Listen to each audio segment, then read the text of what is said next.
guys, welcome back to my channel. So in this video I'm going to be showing you guys how to make this shift dress with layered sleeve. So guys, I've already made a detailed video on how to make this sleeve. If you want to save your fabric, if you want to save time, like the easiest way, I'm going to upload that video maybe after this particular one, but I just wanted to show you guys how to make it in a shift dress. Mine will not have multiple layers, it might have about 2 or 3 layers, but I'm going to show you guys in a different video. I've already made that video how to make it if you want to have multiple layers up to even the shoulder of the sleeve. So let's get into the video. So this is going to be a shift dress. It will not have a back zip, but if you want to make the one that has a back zip, that's okay. But I'm trying to just make mine a very simple dress that will have a button at the back, so it doesn't have any back zip. The front and the back are of the same width, so there's no 1 inch of zipper allowance here. So the width of my fabric is just my hip measurement divided by 4 plus extra 1, but it depends on you if you want to have ease, right? If you don't want it fitted on you, like I want it just fitted on me, especially by the hip. So it depends on you. If you want some room, you can do your hip measurement divided by 4 plus 1 inch of seam allowance and ½ inch of ease, right? So now that I've said that, you are going to go ahead and just basically insert your shoulder measurement divided by 2. Come down here, mark 1 inch of shoulder slope. Come down, mark your armhole divided by 2, which for me is going to be at 9. And then I'm going to also insert down my shoulder measurement here again, just so it's not just so I can get a perfect, like a straight line across, right? And then I'm going to rule this line all the way up like this. After that, you're going to insert your neckline, which is going to be 3 inches here, and then you're going to connect it to the shoulder slope like this. And then after this, the next thing you're going to do is just to insert your shoulder to your bust, which I'm going to use this my armhole line as that, and then my shoulder to my waist, which is going to be at 17.5, my shoulder to my hip, which is going to be at 25, and then the length of the dress plus 1.5. So I have about 41.5 here because the length of my dress is going to be 40, but I added 1.5 just so that I can use ½ inch to join the shoulder, 1 inch to fold the edge, right? So that's basically the whole length here. The next thing I'm going to do now is come up to my bust, divide it by 4, and then my bust measurement is 42 divided by 4 is going to be 10.5 plus extra 1 inch of seam allowance. If you want, you can add ease, that's ½ inch of ease, but I'm just going to do 1 inch of seam allowance and that's it. Come down to my waist, divided by 4 is going to be 8.5, right? And then I'm going to do plus extra 1 inch, that's going to be 9.5. That's 1 inch of seam allowance, right? Guys, remember, like I said, I've said in several videos, if the distance of your waist to your like if this measurement of your waist is very tiny, right, and the curve is going to go in deep, it's better to bring it out a little, because if you take in this curve and it's so deep, let's say like you see mine now, this is what it looks like, right? But let's say mine goes in this way somewhere here now and then goes out again like this. Some people have a very tiny waist.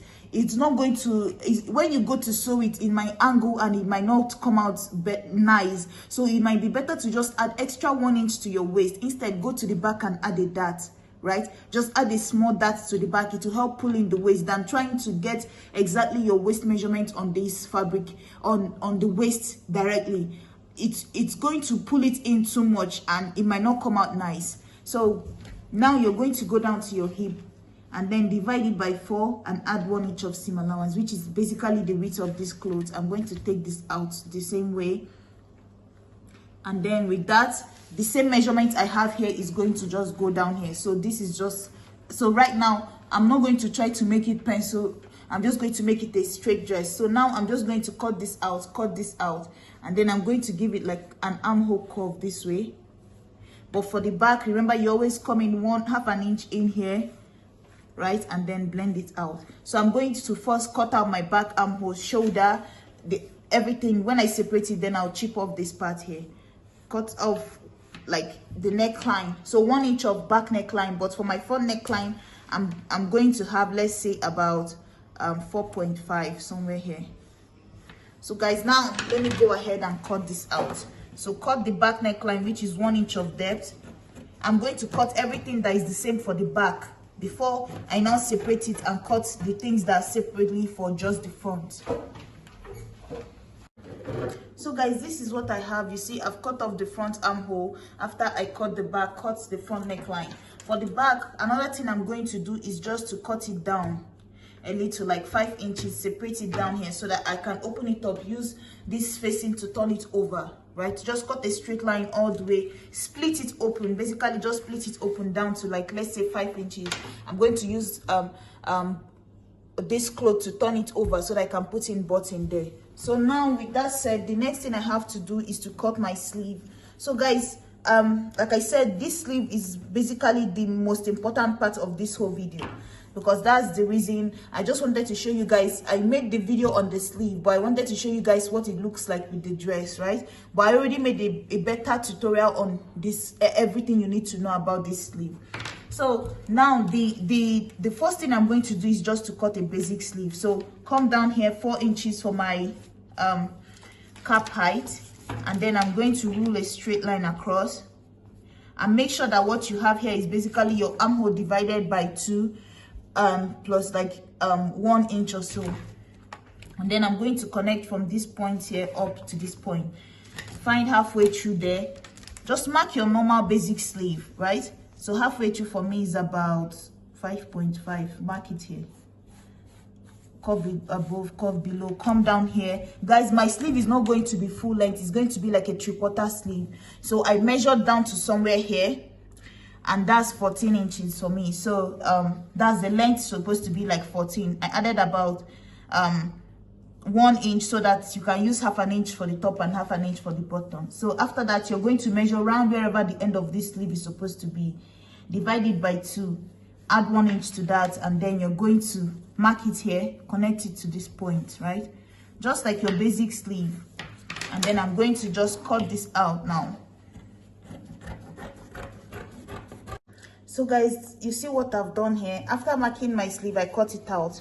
The next thing I did was just to mark where I want my first layer to be, the first flay. So I want my first flay to come down about 6.5 from my shoulder down, and then I ruled a straight line. Whatever I had left was about 8 inches, and I want each ruffle to be about I want it to be the same length, because this is the way to help me manage my fabric. Guys, you will get every detail of this sleeve in that video I'm talking about. So basically, whatever I have here, I split it into 2, which is 8 inches.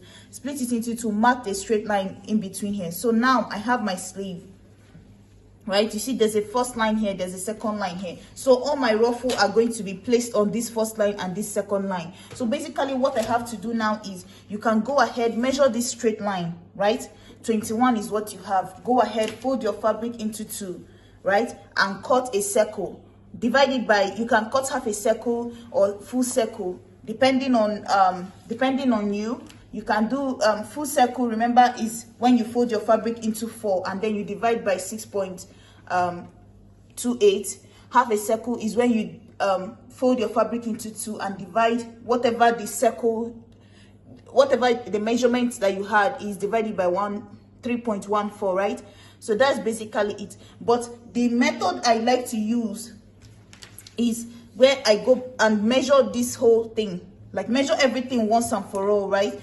Because normally you would measure this length, divide it by divide it. So guys, normally you would measure, like I said, measure this line, divide it, cut the flounce and come back and put it here, like how you normally cut a flace sketch, right? Come back and put it here, cut the second layer, come back and put it, cut the third layer, come back and put it. But what I like to do is just to measure everything once, right? Just measure it this way, add okay, let's say I get 21 from here, measure this one also, add whatever I have together, and then go back into my fabric and cut everything once, like add the whole measurement. Let's say I got 20 here, 10 here, 15 here, right? Measure the 3 measurements, that's 20 plus 10, 30 plus 15, 45. Then divide it as a full circle, cut it once, so that once I get that full long flounce or circle or flay, whatever you want to call it, I just sew it down here, cut off the excess, sew down on the next layer, cut off the excess, sew down on the next layer. So that's how I normally do mine. So that's what I'm going to do now. I'm going to take this now, go ahead and fold, cut mine into a circle, and then I'm going to show you guys what it would look like. So guys, I've cut what I'm using for my flounce, the flay. So guys, if I've already talked about the width, how you're going to measure the width so that you can get a very long one, right? And then how you're going to calculate the length. Basically, like I said, when I was trying to explain this, I told you guys I split all my layers equally, right? So I have 4 inches here, 4 inches here. So that's why I'm able to cut the whole flay once, because I know I need 4 inches distance from here to here. But remember, this flay, you need it to cover the next step, because you don't want, when you sew this one, it will just end here. You want it to cover this next layer, at least the beginning of this next layer. So you have to add 1 inch or 1.5 to that. And then you also need half an inch to join the top of this flay, and then 1 inch to fold the edge of this flay. So let's say this is the flay that is going to fall over.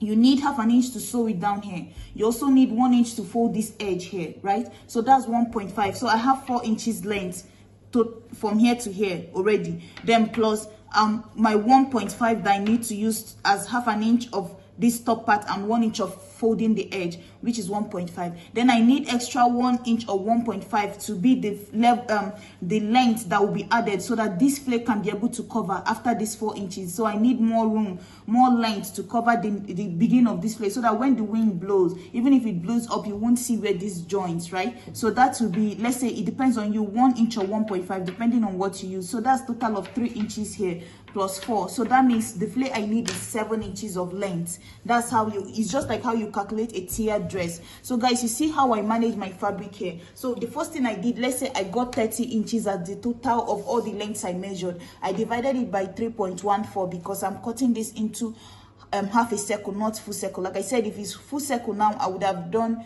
6.28, right? So after that, I got 9 inches. And then that 9 inches, I just placed it this way, cut the first circle. And then I added my 7 inches, cut that here. But then I still had room at the bottom here. So I cut another 7 inches flake. So this distance here is another 7 inches. You see, that way I'm able, instead of folding my fabric again to cut another circle, right? I just cut at the lower bottom of this circle. If my fabric still went longer and I still need another level of more flounce to add, all I need to do is just to go back in and add another 7 inches here. That way I've made my circle. So when I cut it now, you guys will see what it would look like. So that way I will save a lot of fabric, and then it will be very easy for me, because now I have 2 layers of flounce. All I have to do is just to take it, sew it down, cut off the excess, jump up to the next layer, sew it down, and then cut off the excess just like that. So let me cut it so you guys can see it. So you see this first layer now, all I have to do is just to go to the sewing machine, fold my edge, right? And then take it like this, place it on my sleeve. Sew it, if this is the length I need, I cut off the excess, take this one to the next layer, sew it down, cut off the excess. Just like that, you've managed your fabric and you've made more layers. So I'm going to do that now. And guys, the next thing is that how you attach this to the sleeve. You don't sew it down facing this way.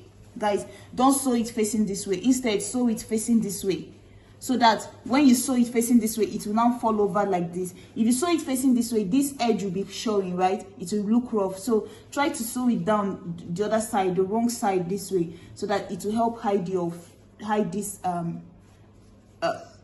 this stitch.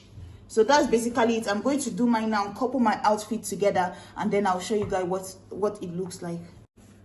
So guys, this is it here. This is the sleeve. As you can see, you see the flay.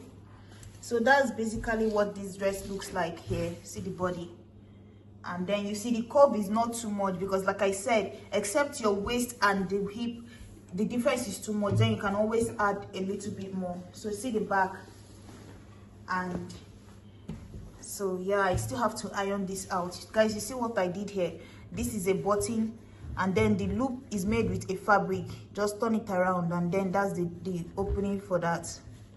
And this is the sleeve. So that's basically it. Thank you guys so much for your time, and I will see you in my next video. Bye.